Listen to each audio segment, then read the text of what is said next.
Well, technology is booming in the Bay Area, but when does that boom become a bubble?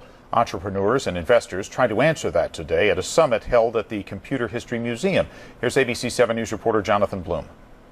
Lots and lots of talk about being a bubble. What's going on? The question was posed here in a building full of old notebooks from when Intel was founded and the earliest prototypes of Google Glass. In a museum that remembers the industry's high points, the Silicon Valley Innovation Summit discussed one of its low points. We saw a lot of companies 2-3 years old going public with very little revenue.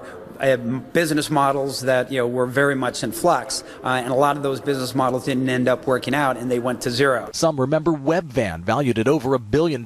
It built massive warehouses promising same-day grocery delivery, but 2 years after it went public, it was gone. When you look at the first bubble, you had basically 85% of the companies that went public were showing no profit.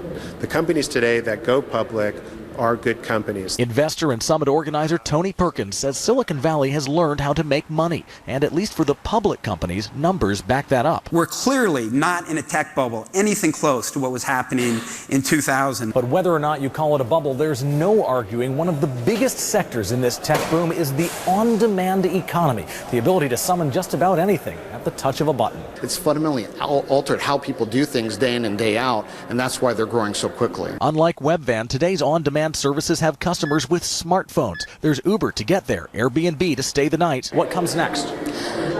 Babies, wives. I'm just kidding. But Alina Gordon is serious about pets on demand. They now have the option of borrowing a pet from their neighbor who's going out of town. It goes on and on. I saw an app yesterday of an entrepreneur offering an on-demand garbage takeout. And these companies won't need to be asked a question that used to be common around here. Do you plan to make any money? In Mountain View, Jonathan Bloom, ABC 7 News.